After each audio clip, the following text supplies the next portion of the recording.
లేని దొరతనమురా దిక్కనేదుంటే నికముగా ఈ జగములవునోరా దిక్కులేని తనువు ఇలపై పెక్కు శాస్త్రములగాగా దిక్కులేని తనువు ఇలపై పెక్కు శాస్త్రములగాగా ఒక్కరే పాటు లోపల గుకపేటను పేకు జీవులు ఒక్కరే పాటు లోపల గుకపేటను పేకు జీవులు ఏదిరా ఈ జనన మరణము నిజబోధగలినా లేదురా ఈ మోక్ష నరకము ఏదిరా ఈ జనన మరణము నిజబోధగలినా నిజబోధగలినా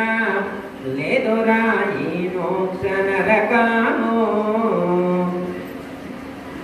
ఏదిరా ఈ జనన మరణము జననము మరణము ఇంకా ఉండబట జనన మరణము ఉండబట ఎవరికి ఎవరైతే నిజబోధ తెలుసుకుంటారో నిజబోధ కనిన ఏదిరా ఈ జనన మరణము నిజబోధ కనిన మన నెక్స్ట్ ఇంకో మన లేదురా ఈ మోక్ష నరకము అంతేకమ్మా మోక్షం లేదట నరకం లేదట జననం లేదట మరణం లేదట అదేనమ్మా దేన్ని తెలుసుకుంటే నిజబోధ తెలుసుకుంటే అంటే నిజబోధ వేరే ఉంటుంది మరి అబద్ధాల బోధ వేరే ఉంటుంది అబద్ధాల బోధ కూడా ఉంటుంది కాబట్టి నిజబోధ అనే పదాన్ని ప్రయోగించారు అదేనమ్మా నిజ నిర్ధారణ చేసేటువంటి బోధ ఈ యొక్క అచల పరిపూర్ణ బోధ ఓకే అర్థమైంది కమ్మా ఇప్పుడు ఇందాక ఏ చరణం చదువుకున్నాం మనం దిక్కులేని దొరతనమురా దిక్కనేదుంటే నికముగా ఈ జగములవునోరా ఇది ఒక్కరైనా చెప్పుకున్నాం టయాన్ని బట్టి చూసుకున్నాం ఒక్క దొర ఉన్నాడట ఎవరున్నారు ఒక దొర ఉన్నాడు ఆయన పెత్తనం చేస్తుండ ఆయన ఏం చేస్తుండో పెత్తనం చేస్తా ఎవరి మీద పెత్తనం చేస్తుండో ఆ దొర ఎవరి మీద పెత్తనం అందరి మీద పెత్తనం చేస్తుందంట దొరలకే దొర ఎవరైతే ఉంటారో ఆయన మీద కూడా ఆయనే పెత్తనం చేస్తారు ఓకే అర్థమైంది మనకు అర్థం కావాలంటే ఇంకా తేలిగ్గా సృష్టి చేసే ఆ దేవుడిని ఏమంటారు అమ్మ సృష్టి చేసే దేవుడిని ఏమంటారు బ్రహ్మ అనరా మీ ఊళ్ళో మరి బ్రహ్మదేవుడేగా ఎవరు సృష్టి చేసే దేవుడు ఎవరు బ్రహ్మ మరి పోషణ చేసే దేవుడు విష్ణువు అంతేనా లయం చేసే దేవుడు ఈశ్వరుడు అమ్మ ఈ మూడు తెలిసింది మనకి సృష్టి స్థితి లయ బ్రహ్మ విష్ణువు ఈశ్వరుడు ఈ ముగ్గురు ఉన్నారు ఈ ముగ్గురు అమ్మలు ఉంటారుగా చదువుల తల్లి సరస్వతీదేవి ఎవరు అమ్మ బ్రహ్మదేవుడు కావిడేగా అమ్మ అంతేగా బ్రహ్మదేవుడు భార్య ధర్మపత్ని ఎవరు అమ్మవారు సరస్వతీదేవి ఎడ్యుకేషన్ డిపార్ట్మెంట్ చదువుల తల్లి తెలివి చదువు మొత్తం కూడా ఆవిడే ఇక నెక్స్ట్ విష్ణుమూర్తి విష్ణుమూర్తికి ధర్మపత్ని ఎవరమ్మా ఎవరు గుర్తులేదు పెద్ద గుర్తులు పెడతాం ఇంట్లో బాగా రావాలని లక్ష్మీదేవి ఎవరు Lakshmidevi Mahalakshmidevi okay finance department వారు ఇప్పుడే చెప్తున్నాను ఫైనాన్స్ డిపార్ట్మెంట్ అంటే ఫైనాన్స్ డిపార్ట్మెంట్ ఇంకా ఉన్నారు కుబేరుడు కూడా ఉన్నాడే కానీ లక్ష్మీదేవి కూడా ఫైనాన్స్ డిపార్ట్మెంట్ ఓకే నెక్స్ట్ ఇంకొకళ్ళు ఎవరున్నారు ఈశ్వరుడికి ఎవరు పార్వతీదేవి దుర్గాదేవి శక్తి ఎనర్జీ మనకు ఎనర్జీ అసలు ఈ ప్రపంచంలో టాప్ 6 అంటే వీళ్ళేకమ్మా ప్రపంచంలో టాప్ 6 అంటే వీళ్ళే బ్రహ్మ విష్ణువు ఈశ్వరుడు సరస్వతీదేవి లక్ష్మీదేవి పార్వతీదేవి ఈ 6 టాప్ అనమాట వీళ్ళకి ప్రపంచానికి దొరలంటే వాళ్ళు అనుకోవచ్చు కదా ప్రపంచానికి దొరలంటే వాళ్ళు ఆ దొరలకే దొర ఇంకొక ఆయన ఉన్నాడట అర్థమైందమ్మా వీళ్ళే గొప్పోళ్ళు అనుకుంటున్నాం వీళ్ళే అనుకుంటే వీళ్ళ పైన ఇంకొకళ్ళు ఉన్నారట వీళ్ళ పైన ఇంకో దేవుడు ఉన్నాడు వీళ్ళ పైన ఇంకెవరున్నారు ఇంకో దేవుడు ఉన్నాడు ఆయన పేరేం పేరు ఆ దేవుడి పేరు ఏం పేరు వీళ్ళ పైన ఉన్న దేవుడి పేరు బ్రహ్మము బ్రహ్మ వేరు బ్రహ్మము వేరు అంటే పరమాత్మ అనుకోండి పరమాత్మ అనుకున్నాం మనకు అర్థమైన భాషలో చిక్కు లేకుండా పరమాత్మ ఇప్పుడు ఆ పరమాత్మ ఎక్కడ ఉన్నాడు? అర్థమైనా? త్రిమూర్తులకు త్రిమాత్రకు పైన బ్రహ్మము. ఆ బ్రహ్మము ఎక్కడ ఉన్నాడు? ఏ ఊర్లో ఉంటాడు? ఏమో గురువు గారు, నేను అయితే ఖమ్మంలో సిటీలో పాత బస్ స్టాండ్కి వెళ్ళిపోయినా, కొత్త బస్ స్టాండ్కి వెళ్ళిపోయినా, రైల్వే స్టేషన్కి వెళ్ళిపోయి, కమాన్ బజార్లో పోయా, రెక్కా బజార్, ఎక్కడ కనపడ, గుట్ల బజార్ కూడా పోయా, ఎక్కడ కనపడలేదు ఈయన. ఆయన ఖమ్మంలో కనపడలేదా? పోనీ హైదరాబాద్లో ఉంటాడా? బెంగళూరులో, కలకత్తాలో, సూర్యాపేటలో ఉంటాడా? అది అంతటా ఉన్నాడంట. ఈ దేవుడు ఎక్కడ ఉంటాడు? అంతటా ఉండడు. అంతటా ఉండే దేవుడు ఎక్కడ కూడా ఉంటాడా ఏంటి? ఇక్కడ కూడా ఉంటా. ఆ దేవుడు ఇక్కడ కూడా ఉంటాడు. ఆ దేవుడు అంతటా ఉండే దేవుడు ఇక్కడ కూడా ఉంటాడు. ఇక్కడంటే ఇక్కడ ఉంటా, ఇక్కడ కూడా మనలో ఉంటాడా? మనలో కూడా ఉంటాడు. మనలో ఉండి ఏం చేస్తాడో ఉంటే ఉన్నాడు, బాగానే ఉంది. ఆ దేవుడు మనలో ఉంటే బాగుంటే ఉండు, బాగానే ఉంది. మరి మనలో ఉండి ఏం చేస్తానమ్మా అని అడిగారనుకో, ఇప్పుడు ఆ దేవుడు మనలో ఉండి ఏం చేస్తున్నాడు? ఆయనకేం పనండి మనలో ఉండాలి. దేవుడు ఎక్కడ ఉండాలా? ఫోటోలో ఉండాలా, పూజా మందిరంలో పెట్టుకొని దండం పెట్టుకోవాలా, లేకపోతే విగ్రహంలాగా ఉండాలా, గుళ్ళో పెట్టాలా, దండం పెట్టాలా, కూపరకాయ కొట్టాలా, నైవేద్యం పెట్టాలా. ఉంటే గుళ్ళో ఉండాలా, లేకపోతే ఫోటోలో ఉండాలా. మనలో ఉంటామేంటండి? అందుకనే ఆ దేవుడు ఫోటోలోనే కాదు, గుళ్ళోనే కాదు, మనలో కూడా ఉంది. మనలో కూడా నిజమేనా? మనలో కూడా. అయితే మనలో ఉంటే ఎప్పుడైనా కనపడ్డా ఎవరికైనా? ఇప్పుడు మన ఇక్కడ చాలా మంది ఉన్నాం కదా, వీళ్ళలో ఎవరైనా మనలో ఉండే దేవుడిని ఎంతమంది చూశారు? ఏ గురువు గారు, దేవుడు గారు కానీ అనుకో, దేవుడు మనకి కనపడతాడు. అబ్బా, దేవుడు మనకి కనపడమే. దేవుడు మనకి కనపడితే ఎట్లా ఎందుకుంటాం గురువు గారు మనం అంటారా? ఏమని మీరందరూ నేను అనుకుంటాను, మీరందరని నేను అనుకున్నా. ఎందుకని మీరు ఎందుకనరు అంటే మీరు దైవాన్ని చూశారు కాబట్టి. అవునా? మనలో ఉండే దైవాన్ని మీరందరూ చూశారు కాబట్టి మళ్ళా మీరు దేవుడు లోపల ఉన్నాయి అట్లుంటాడు ఏంటని మీరు అనరు. అవునా? మనలో ఎలా ఉన్నాడు? మనలో ఎలా ఉన్నాడు? జ్యోతి వలె ప్రకాశిస్తూ ఉన్నాడు. జ్యోతి వలె ప్రకాశిస్తూ ఉన్నాడు అంటే ఒక త్వర. ఆయన ఇందులో ఉన్నాయని పేరు త్వర. ఇందులో ఉన్నాయని పేరు త్వర. ఈ తత్వంలో చదివారుగా, ఈ త్వరకే దిక్కు లేదట. ఎవరికి? ఈ ప్రపంచం మొత్తానికి అధిష్టానమై ఉన్నటువంటి బ్రహ్మ విష్ణు మహేశ్వరులో కూడా శక్తిని ప్రసాదించేటువంటి సరస్వతీదేవికి, లక్ష్మీదేవికి, పార్వతీదేవికి కూడా శక్తిని ప్రసాదించేటువంటి అష్ట దిక్పాలకులు, సమస్త దేవతా మండలి మొత్తానికి కూడా 33 కోట్ల దేవతలందరికీ కూడా శక్తిని ప్రసాదించేటువంటి ఏ బ్రహ్మమైతే ఉన్నాడో, ఏ దొర అయితే ఉన్నాడో ఆయనకే లేదట. ఏమి లేదు? దిక్కు లేదట. అదేంటండి దిక్కు లేదంటారేంటి? ఆ పదం ఎట్లా ఆడారు? దిక్కు లేదని ఎట్లా ఆడతారు? అది దొర మళ్ళా దిక్కు లేకపోతే లేకపోయింది. మరి దొర కదా, దొర ఉన్నా కదా, దిక్కుందా లేదా వేరే సంగతి. దిక్కుందా లేదా ఆయన దొర కదా. దిక్కులే నీ దొర కనమూరా, దిక్కనేదుంటే నికముగా ఈ జగములవునోరా. దిక్కు అనే మాట ఎలా వాడతారో చిన్న ఎగ్జాంపుల్ గుర్తే ఉండొచ్చు, అయినా ఉండొచ్చా గుర్తు చేస్తారు. సపోజ్ ఎవరికన్నా ఇద్దరు గొడవ అయిందనుకో, ఒక బలవంతుడు ఏమంటాడు? వాడిని తిట్టి ఏమంటాడు? దిక్కుని దాటి చెప్పుకోకూడదు. అవునా? అంటారా? ఊర్లలో అంటారమ్మా అనరా? ఏమంటారు? నీ దిక్కుని దాటి చెప్పుకోపో అంటారు. అంటే ఏంటర్థం? దిక్కుని దాటి చెప్పుకో. ఏమో వాడు దిక్కిండు, అదో దిక్కు అనుకుంటున్నాం మనం. అది వేదాంతానికి సంబంధించిన ఒక అర్థం ఉంది అందులో. నీ దిక్కున్నదోడు చెప్పుకో అనే పదం మనం అంటాం, కానీ ఎందుకంటున్నామో తెలియదు.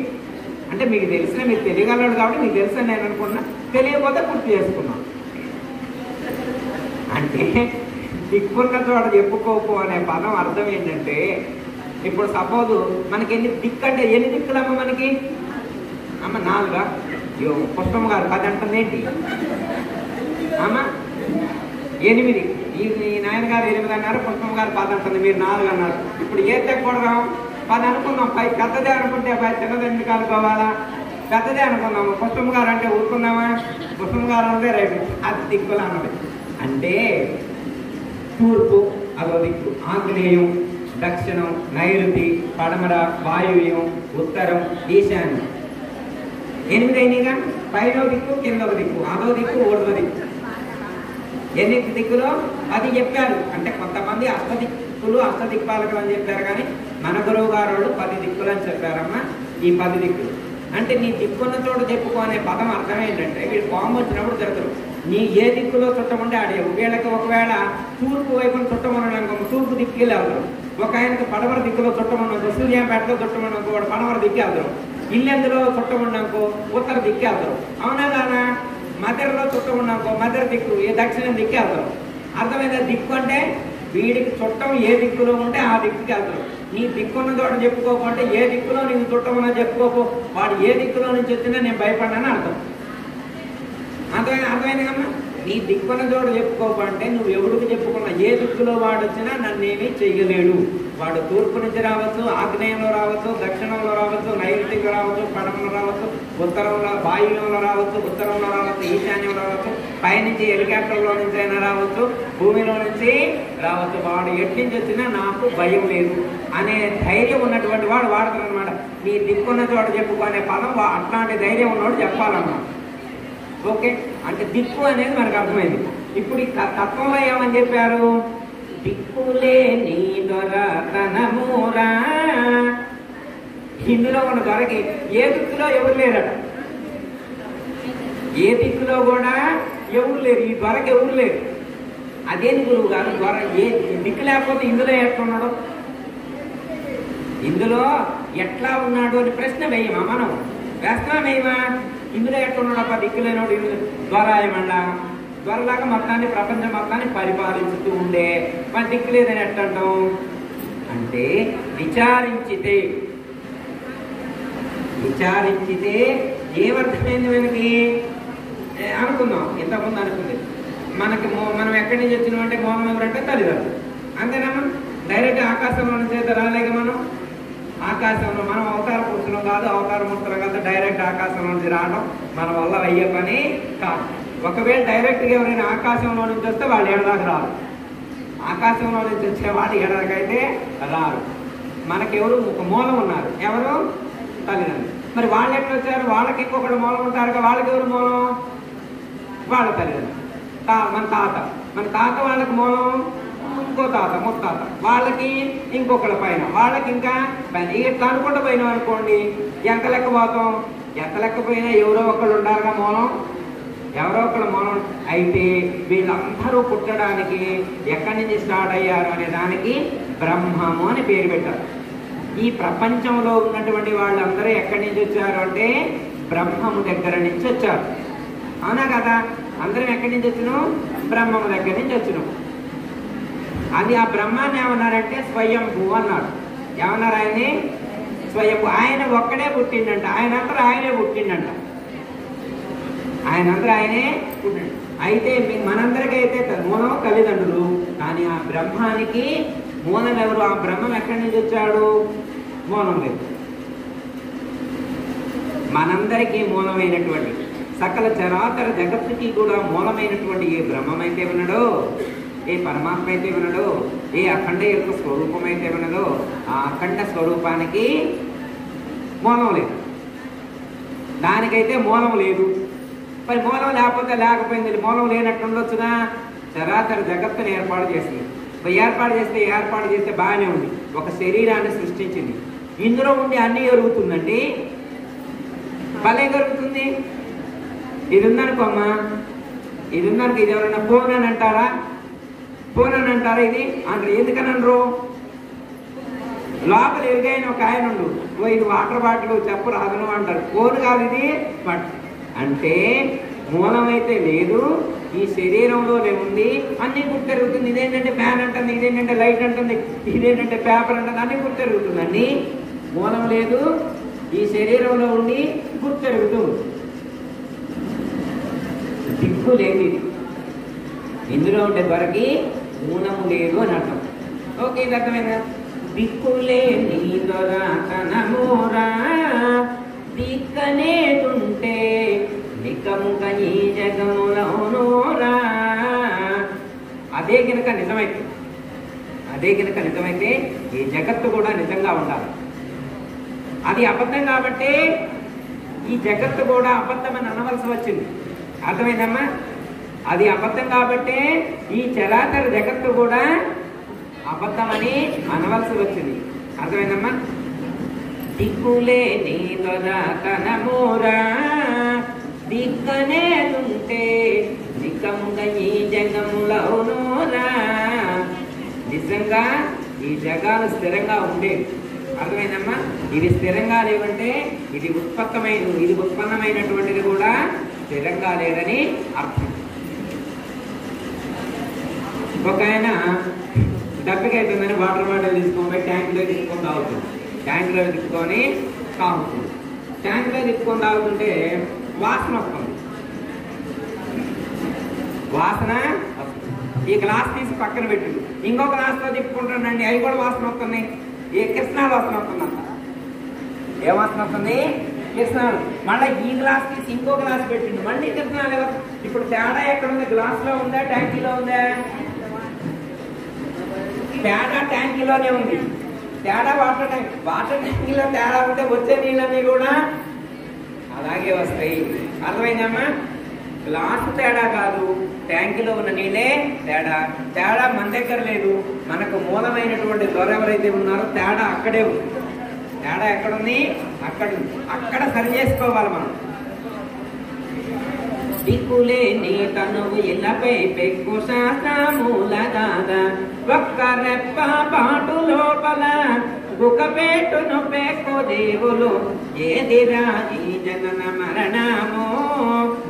ఇప్పుడు ఆ దొర దిక్కు లేదు ఇది చెప్పుకున్నాం కమ్మా. ఆయన ఇందులో పుట్టుకుని బయట పాత్ర అప్పుడప్పుడు ఎంట్రీ ఒకసారి ఎగ్జిట్ ఒకసారి కొత్త దాటాలు పోవడాలు. ఎన్నిసార్లు వస్తారు ఇందులోకి? ఎగ్జిట్ రావడం ఒకసారి, పోతే మళ్ళా రాడు. ఒకవేళ పోతే ఆయన ఇందులో నుంచి పోతే కుక్క పెట్టును ఈ ప్రపంచంలో ఉన్న వాళ్ళందరూ వెళ్ళాడాల్సిందే. ఒక ఆయన 122 కేజీలు ఉన్నాడు, నిల్చోని ఉన్నాడు. 122 కేజీలు ఉన్నాయన నిల్చోని ఉన్నాడు. జిమ్కి వెళ్తారు, ఎక్సర్సైజ్ అయితే ఫుల్ ఫిట్గా ఉన్నాడు. వస్తాదనుకోండి, ఆ లోపల ఉన్నోడు వెళ్ళిపోయిందండి. ఇప్పుడు మళ్ళీ వెళ్ళి కుస్తీ పడతారు. అయ్యానా? అసలు ఆయన వెళ్ళకనే కుక్క కూలిపోయిండు. అసలు 30 కేజీల బరువు ఉన్నాడు నిల్చున్నాడు. 122 కేజీస్ ఉన్నాడు పడిపోయిండు. ఎందుకు పడిపోయిండు? ఆ లోపల ఉన్నాడు. అది లోపల ఉన్నటువంటిది వెళ్ళిపోతే ఇవన్నీ కూడా వెలువెల్లాడవలసిందే. ఇవన్నీ కూడా నశించిపోయేటువంటివి అనే భావం. అయితే ఇవి ఒక్కటి నశిస్తాయని కాదు, వీటికి మూలమైనటువంటిది ఏదైతే ఉన్నదో దీనికి ఉన్నటువంటి లక్షణాలు దానికి ఉన్నటువంటి లక్షణాలు రెండు ఒక్కటే. ఇది వేరే అది వేరే కాదు. ఆతాంలో నుంచి వచ్చినటువంటి క్లాతే ఇది కూడా. అర్థమైందమ్మా? ఆతాంలో నుంచి వచ్చిన క్లాతులే ఇవన్నీ. దానికి ఏ లక్షణాలు ఉంటే దీనికి కూడా అదే లక్షణాలు ఉంటాయి అనేటువంటి జ్ఞానం మనకు కలిగి ఈ దిక్కులైనటువంటి ఈ ద్వారా పరిపూర్ణ పరవాక్యం మనం విచారించి చూస్తే మూలము లేదు అన్నటువంటి సత్యం మనకి బోధపడుతుంది. అర్థమైందమ్మా? దీనికి మూలము కానీ స్థానము కానీ లేదని దృఢపరచుకుంటే చాలు. ఆ భావంతో మనం ఉంటే ఓకే. జయ సరస్వతి గురు మహారాజు. అందరికీ జయ గురు. మరిన్ని ఆధ్యాత్మిక రహస్యాల కోసం అచల బోధ, ఆత్మబోధ, భగవద్గీత, అలాగే పండుగల్లో దాగిన అర్థాలు, అంతరార్థాల కోసం మరియు యోగము, ధ్యానము మొదలైన అనేక ఆధ్యాత్మిక తెలుగు ప్రవచనాల కోసం క్రింద ఉన్నటువంటి రెడ్ కలర్ సబ్స్క్రైబ్ బటన్ను క్లిక్ చేయండి. అలాగే ప్రక్కనే ఉన్నటువంటి గంట సింబల్ను నొక్కండి.